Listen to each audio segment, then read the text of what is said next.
Over the past few years, we've seen a number of MMA fighters transition into boxing. Conor McGregor, Tyrone Woodley, and Anderson Silva are the biggest names to recently swap the octagon for the ring, some with a little more success than others. So, who will MMA champion Cris Cyborg be facing in her upcoming boxing debut? Find out all of that and more MMA news coming right up. First up, Cyborg. Cris Cyborg has just about won every title there is to win in mixed martial arts. She was the UFC, Strikeforce, and Invicta FC World Champion, and is currently the Bellator featherweight champion. She only has 3 losses in her 29-fight career, and despite winning 2 Jiu-Jitsu World Championships, 20 of her wins have come with a knockout. Ask any UFC fan who the greatest female fighter of all time is, and Cyborg is normally pretty high on the list. After splitting from the UFC in 2019, Cyborg's career hasn't slowed down one bit. Now, she's looking for another challenge and has outgrown MMA. On the MMA Hour podcast, she told Ariel Helwani that competing as a boxer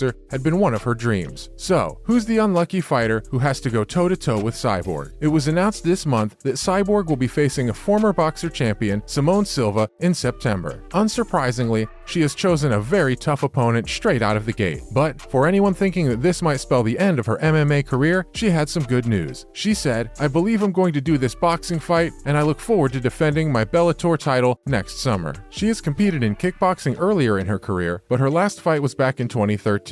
But you can't blame her for looking for other challenges. After such a long time at the top, what else is there to do? Only time will tell if she's still got the boxing skills. Next, we have Katie Taylor. Another likely boxing match for Cyborg in the future is lightweight world champion Katie Taylor, who has held the title since 2017 and defended the belt against another ex-MMA fighter, Amanda Serrano, earlier this year. Recently, there has been a level of attention paid to women's boxing that the sport has always struggled to attract. Maybe Cyborg is trying to get in on the action and prove that she's the best fighter in any ring. Cyborg confirmed that her team had already received a contract for the Katie Taylor fight and that they were in the process of ironing out the details. If you know anything about boxing, it's that fighters love to tweak the details. Taylor is promoted by Eddie Hearn, and he revealed who he's eyeing up for her next matchup. He said, "There are 2 fights that I find really interesting. One is Holly Holm, and one is Cris Cyborg." Hearn admitted that Cyborg doesn't have the same boxing credentials as former professional Holly Holm, but he did say that her power and technique make her a dangerous opponent for Taylor. Hearn thinks that Taylor is at a point in her career where she can start thinking about those kinds of big crossover fights. Hearn represents Anthony Joshua, Canelo Alvarez, and Devin Haney, so he has some bigger fish to fry. But he has also been at the forefront of pushing crossover and influencer fights in the sport. Up next, how did Katie Taylor respond to Jake Paul's most recent comments about her weight? And which world champion thinks that Cyborg has what it takes to go all the way in boxing? So don't go anywhere. Nonsense. Next up is news of yet another professional putting Jake Paul in his place. The YouTuber turned boxer has been on a mission to involve himself in the sport as much as possible lately,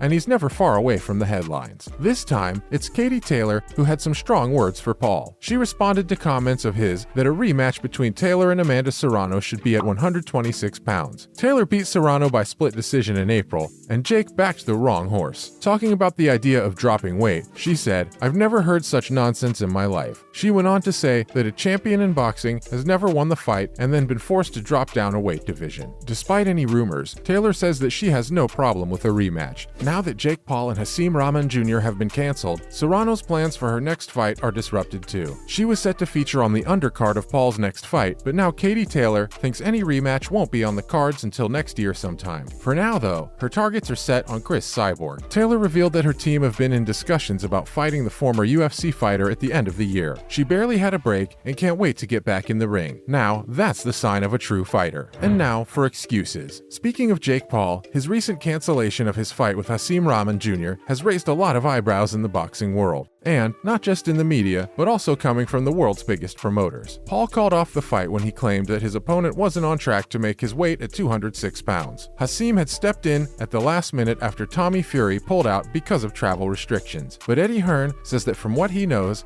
ticket sales weren't going great for the event, and UFC President Dana White has backed that claim up, saying that the lack of interest in the pay-per-view was the real reason that the bout was called off. Meanwhile, Jake accused his opponent's team of being unprofessional and that he was devastated that the fight had fallen through. It would have been the first time that Paul faced a truly professional boxer, and plenty of people were looking forward to seeing how he would hold up, but apparently not enough. And now for switching up. If you're gonna fly the coop, you'd better find another place to go first. And if Cris Cyborg wants to make it in boxing, she'll have to pick a promotion to do business with. But there's still an MMA organization that is keen to keep her competing in her comfort zone. Professional Fighters League has offered Cyborg a multi-million-dollar fight to go up against Kayla Harrison. Professional Fighters League, or PFL, isn't organized in the same way as the UFC. Instead of trying to build the biggest and most exciting fights, competitors instead fight throughout an entire season to see who comes out on top at the end of the year. It's much more like a traditional sport in this way, which has attracted fighters like Chris Wade, Rory McDonald, Anthony Pettis, and Jeremy Stevens. The PFL are now apparently keen to lure Cyborg to their ranks too. Her potential opponent, Kayla Harrison, confirmed that an offer had been given to Cyborg's team. He said, "We all want this fight on this side, PFL and myself."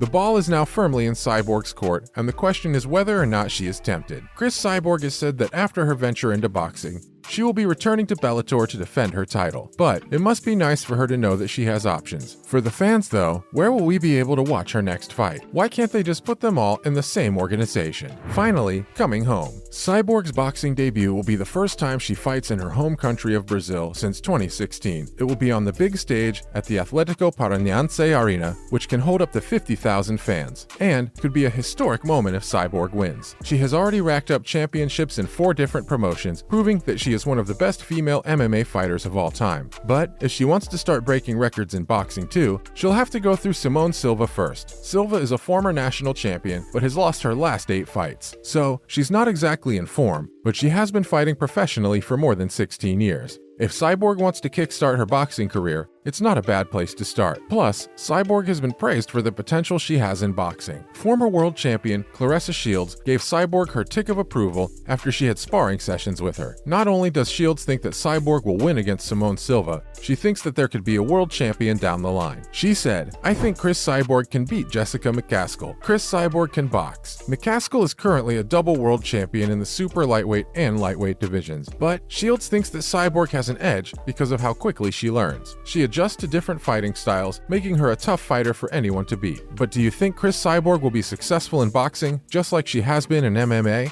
Or is it much more difficult than it seems? Let us know in the comments below. Thanks for watching, and we'll see you again in the next one.